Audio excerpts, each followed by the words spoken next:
Buenas tardes.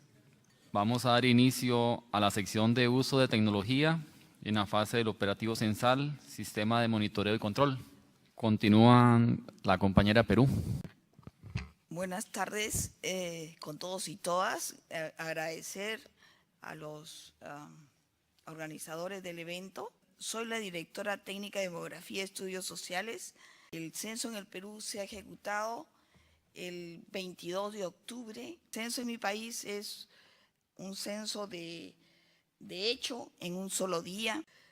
Tuvimos un método de recolección por entrevista directa, una cédula única, al igual que Chile, completo. Fue un día en el área urbana y 15 días a partir del día 23 de octubre en el rural. Inamovilizamos por ley a la población un día domingo, el 22. No tuvimos preguntas sobre discapacidad y etnicidad.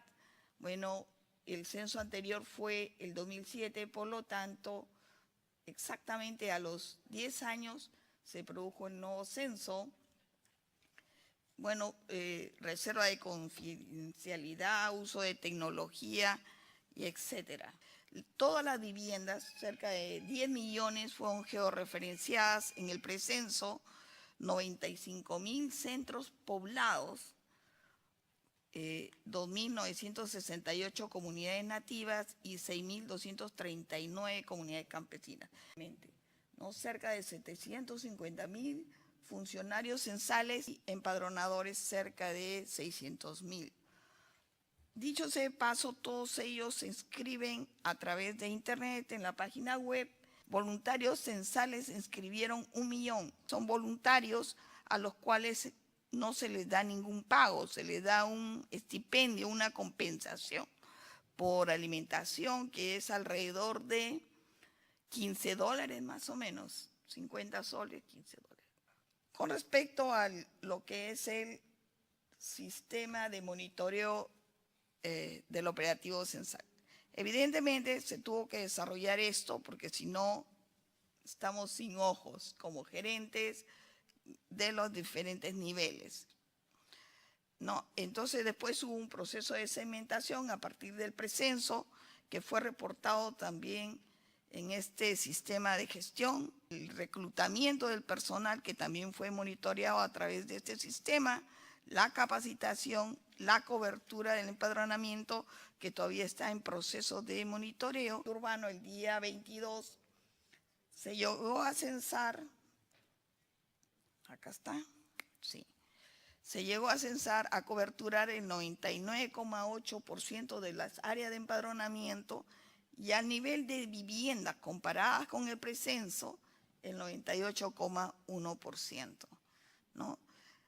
2 distritos no han sido censados, Santa Ana y Quelló 1 de Cusco. ¿En qué nos hemos apoyado en lo que es la recuperación de cobertura censal, sobre todo del área urbana? ¿No? Entonces, ¿qué sucedió? El día del censo, se supone que alguien dice, no, todos los bolos van un día. En primer lugar, creo yo que tuvimos un proceso político que no contemplamos, ¿no? Existe en mi país una, digamos, confrontación entre lo que es el gobierno y lo que es el Congreso, ¿no? El Congreso es, la mayoría de los congresistas son contrarios al gobierno. Entonces nosotros, como INE, pertenecemos al gobierno. El presidente de la comisión consultiva es el presidente de la República, quien nombra a su representante. Entonces nosotros decidimos, o sea, que lidere el censo el presidente. Pero volviendo al protocolo de la recuperación de cobertura censal, ¿cómo se contempló? Ya se venía contemplando. Después de un censo es difícil que trabajen las encuestas de hogares, porque nos confunden con personas censales y nos dicen, pero si ustedes ya vinieron, por lo tanto, no les damos información para la encuesta. Y si estamos en proceso de recuperación y viene la encuesta de hogar, dicen, no, ustedes ya les doy. Por eso es que nosotros decidimos, pasado el 22, no ejecutar el censo, las encuestas de hogares hasta una semana después. Entonces las encuestadoras de todos los proyectos iban a ser las que recuperaran la información que venía a través de redes sociales y el call center de personas que no habían sido censadas. Entonces eso salió como estaba previsto. Al día siguiente del censo salieron las encuestadoras a recuperar. Y en una segunda etapa, utilizando el sistema de monitoreo, ya la Dirección de Censos tomó la batuta y a través de lo que nos mostraba este sistema comenzó un proceso de rutas de trabajo a nivel distrital y recuperar. Entonces, con estos mapas, con esta información, se procedió a establecer rutas de trabajo y a planificar la recuperación.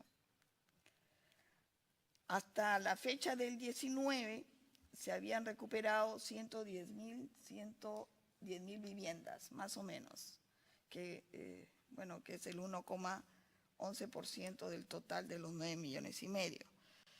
Y finalmente, la encuesta postcensal, que es lo que también vamos a utilizar el sistema de monitoreo. Dado que el censo ya en sí fue cuestionado, entonces se le ha pedido la colaboración del UNFA y estamos en un proceso de, de análisis de lo que ocurrió en el censo. ¿Dónde están las omisiones?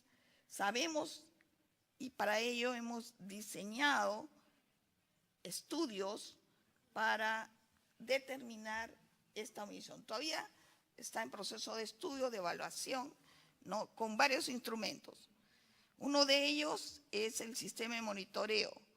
El otro, que se levantó rápidamente, es en Lima Metropolitana, una encuesta de 600 secciones para ver la omisión censal, que en esa encuesta, incluyendo la del precenso, la omisión de viviendas nuevas y todo eso, dio 6-7%. Pero este promedio esconde diferencias a nivel de estrato socioeconómico y áreas, conos de Lima. Solo fue para Lima, ¿no?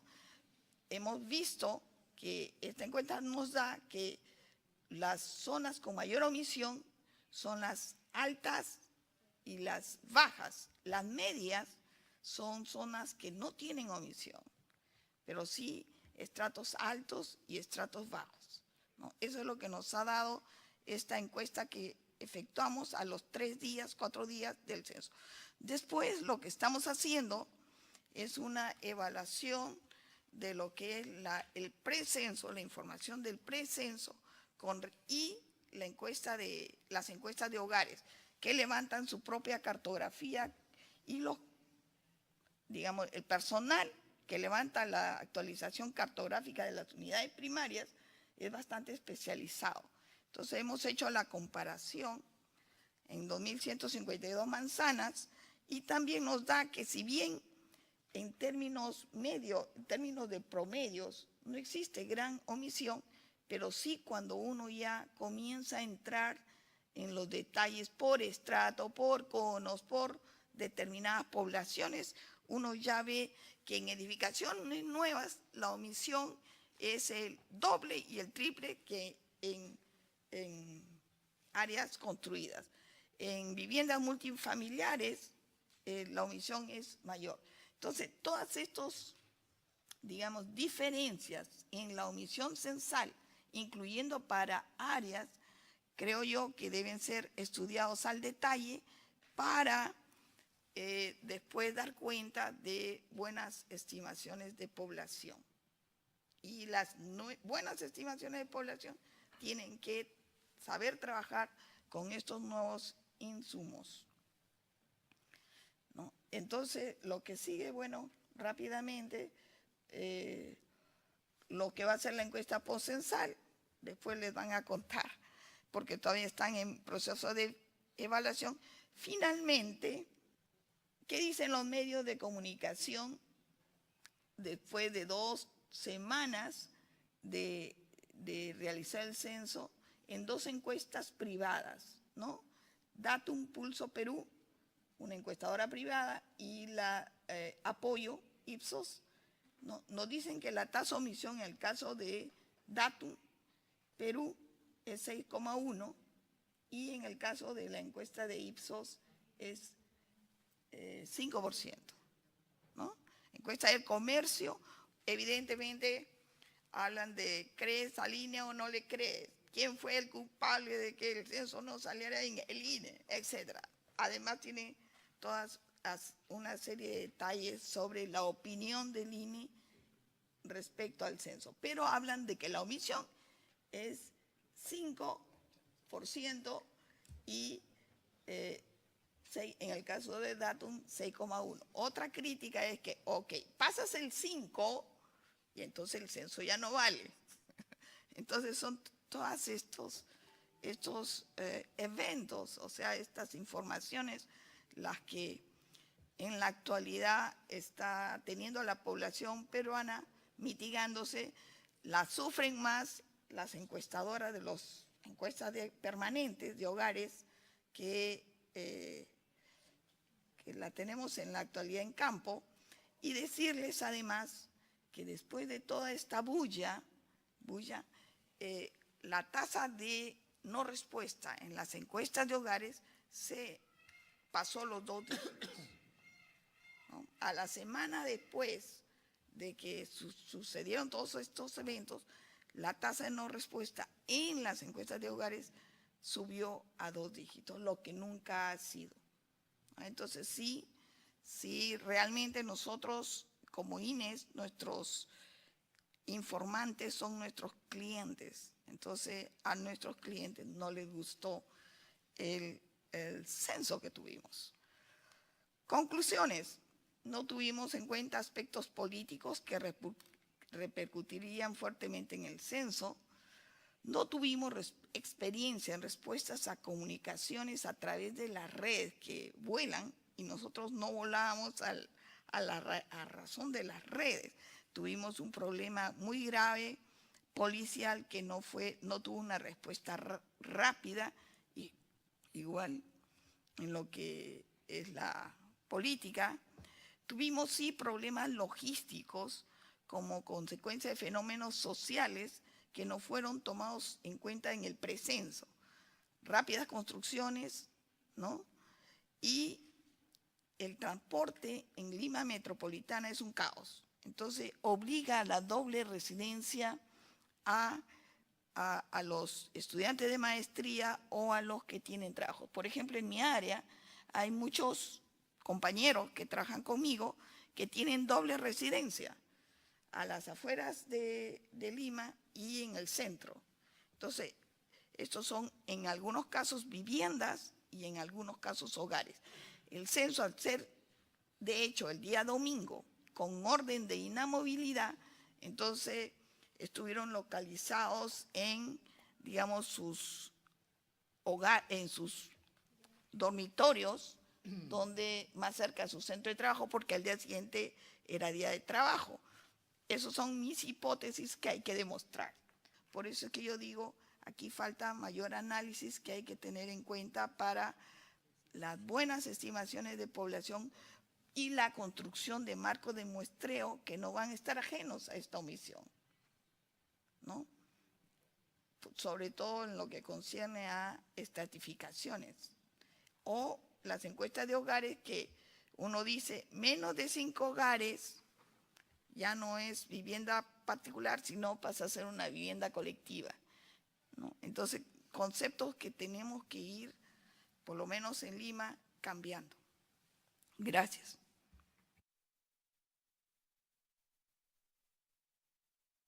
Respuesta. Sí, con Perú realmente vi que el censo no pareciese, en el área urbana fue un censo bastante bueno. En el área rural creo que cuando lleguen los resultados pareciera que tampoco va a ser tan malo, 6%. ¿Qué fue lo que realmente aparte de lo que nos explicó, que creo que no se quedó sin tiempo, pero qué realmente le falló, qué nos recomienda a nosotros no hacer para no tener cosas que son inevitables, pero las demás cosas controlables, ¿qué nos recomendaría, qué falló y qué nos recomendaría hacer o no hacer para no tener algo similar? Una pregunta breve para Perú. Nancy, quería saber si ustedes tenían previsto, si es que entendí bien, que la recuperación de cobertura iba a tomar casi un mes, ¿no? ¿Cuánto tomó la recuperación de cobertura?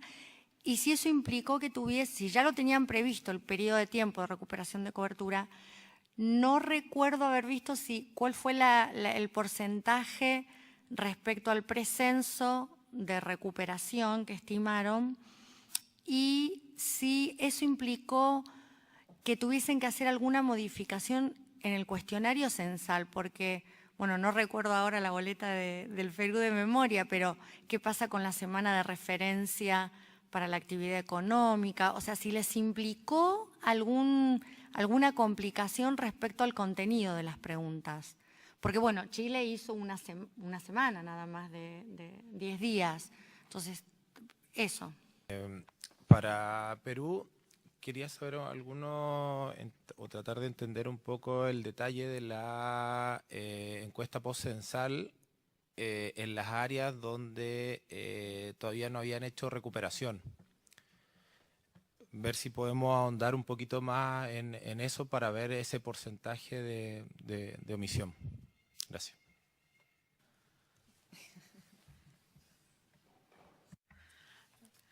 My question also for Peru. If I'm not mistaken, you mentioned the two coverage error. You gave the two information for omission rate. This rates were produced by the private company, or it was I didn't understand really. It was an independent evaluation by the different organization. Or because you said, I think you conducted post-enumeration survey, but still you are in the phase of evaluating or data processing on evaluating the post-enumeration survey results. So do you have any estimate that you produce by yourself, from your organizations, on what is the 6% and 5%? You gave the omission rate, two omission rates, 6 and 5%, but produced by Datum or Ipsos. So could you tell me that if you have also the step for independent evaluation for the census results? Thank you. Sí, continúa Perú con las respuestas. Con respecto a acá al compañero que nos pide recomendaciones de Panamá, realmente lo que no tuvimos en cuenta, porque sí me acuerdo, es que nosotros en cuestiones de protocolos de seguridad, tuvimos muy en cuenta los protocolos de seguridad a los hogares, o sea que ningún censista vaya a ser un requisitoriado. Entonces, el millón de personas, de funcionarios censales, pasaron a las bases de datos de la policía, etc. Tuvimos en cuenta protocolos de seguridad de los hogares. Recomendábamos, mire, pida su carnet, su tarjeta, etc. Todos los protocolos que debe tener en cuenta el hogar para resguardar su hogar ante un evento que es inmanejable en el caso de tanto funcionario censal. Pero no previmos en términos de bien la posibilidad que a una censista la pudieran violentar en un hogar. La mayoría del personal, igual que Chile, fue personal femenino. Nosotros aconsejábamos y hicimos eso. El personal, la funcionaria censal que tuvo este problema vivía en la zona. El jefe de sección era, en mi país, un jefe de sección está a cargo de 6 censistas y trabajan en grupo. Entonces, en la misma área, ¿no? Y un AEU es alrededor de 13 viviendas, todos están allí, pero no nos pusimos esa posibilidad.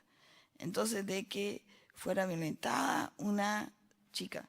Y sobre todo no supimos reaccionar rápido a este fósforo que incendió la mecha. Aparte de que no me vienen, no me incensan, esto incendió el problema, ¿no? Entonces, yo creo que, a raíz de este evento, tenemos que contemplar protocolos de seguridad también para los censistas. No ingrese a la familia, a los hogares, a pesar de que las familias lo reciben con el vaso de agua, ingresan, y que la comida, y que el chico viene trabajando, pero no todos son así. Entonces, protocolos de seguridad también a los censistas. Sobre todo, en este caso, que por primera vez nos tocaba, que más del 60% era personal femenino, ¿no? Entonces, por ahí, y lo otro es tener en cuenta las redes sociales y trabajar muy rápido, reaccionar muy rápido ante problemas que surgen ese mismo día a través de las redes, ¿no? Redes, Facebook, las nuevas redes sociales que tienen una velocidad muy, muy rápida y a lo mejor nosotros no supimos reaccionar, ¿no?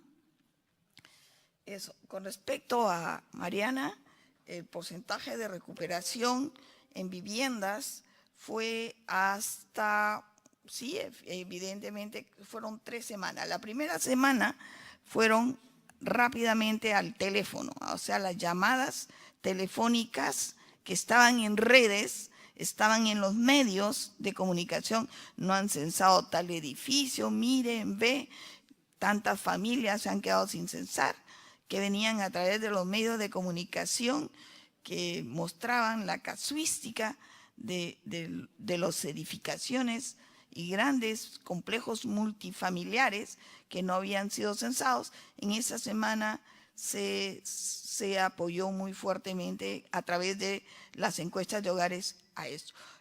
Y justo nos dio ese tiempo, la compañera de Chile decía, los sistemas de gestión son útiles en la medida que se llenan al momento, ¿no? Pero teníamos que esperar que por lo menos para el área urbana se completara para saber dónde nos tocaba censar, ¿no? Recuperar y organizar la recuperación. Si era poca, si era mucha. En esa semana que estuvieron las encuestadoras en campo, nosotros trabajamos el operativo de recuperación de acuerdo al sistema de gestión, y a la siguiente semana, el domingo siguiente, salió la gente del censo a recuperar ya organizada, ¿no? Y han durado 2 semanas. Evidentemente, por más que tú le digas a la encuestadora que la semana de referencia es la del 22, tú sabes bien que eso no siempre se cumple, ¿no? Entonces, pero estamos hablando de 1,11% de viviendas recuperadas a nivel nacional. En Lima, 3,21%, y en el Callao, 3%, y en el Callao, que fueron los más altos, no, en Callao era bajísimo. Callao, 1,63%, que son los más altos. La no respuesta sí está diferenciada de acuerdo de la región. Lima es la zona donde vimos que había mayor problemas en la omisión. Eso con el sistema de gestión. Ahora, con respecto a la encuesta poscensal, iba a salir al día siguiente de concluido el censo, pero en la medida de que había acontecido esta situación en el Perú y la credibilidad del censo, pedimos ayuda a LUNFA, que nos ha accedido, y tenemos misiones para, y el gobierno pidió que se desarrollara la encuesta postcensal a niveles menores, con una encuesta mayor. O sea, querían una encuesta postcensal a nivel de departamentos. La Dirección de Censos, en un primer lugar, lo había planeado a nivel nacional, pero fue pedido del gobierno y se le otorgó fondos al INE para que la encuesta postcensal llegara a detalles más específicos a nivel de regiones. Por lo tanto, había que rediseñar la encuesta postcensal, pero teníamos que tener insumos para el rediseño, dónde focalizar, dónde no focalizar, para tener una buena encuesta postcensal. Son como 33,000 hogares que se van a levantar en la encuesta postcensal. Va a ser corta porque solamente se va a trabajar la parte de cobertura, la parte de calidad. Se están estableciendo otras estrategias, se está privilegiando cobertura, diferenciada entre cobertura de viviendas, para también medir la omisión del precenso. Ahora no solamente se quiere saber la calidad del censo, sino también la del precenso y su cartografía. Entonces, teniendo en cuenta la omisión del precenso, la omisión del censo y la calidad. Son tres partes que van a tener distintas metodologías que no están, no están contempladas y que han requerido estas 2 o 3 semanas de análisis por parte de la misión del UNPA. Con respecto a los datos de las encuestas postcensales que les di, son encuestadoras privadas, o sea, nosotros no contratamos a esas encuestadoras, fue el diario El Comercio que contrata a Ipsos Apoyo con la misión de que evalúe la calidad del censo y la omisión del censo, ¿no? Y la encuestadora Datum Perú, también, que por otro lado, otra empresa privada que evaluó la calidad y la omisión del censo. No, son 2 encuestadoras privadas. Nosotros, en un primer ensayo, a raíz de que establecimos rápidamente para la misión del UNPA, para que pueda trabajar la misión del UNPA y rediseñar esta encuesta postcensal, tuvimos que trabajar herramientas muy rápidas, ¿no? Sobre todo en Lima, ¿no? Utilizando el sistema de monitoreo, una encuesta a 600 secciones donde la misión era saber si las viviendas habían sido censadas en un cuestionario muy ágil, muy rápido, pero fueron 600 secciones aleatorias para que nos den indicio por dónde trabajar la encuesta postcensal. Entonces, con ello trabajaron los expertos que han ido del UNPA, ¿no? Y nada más, no sé si se me ha quedado algo. Gracias.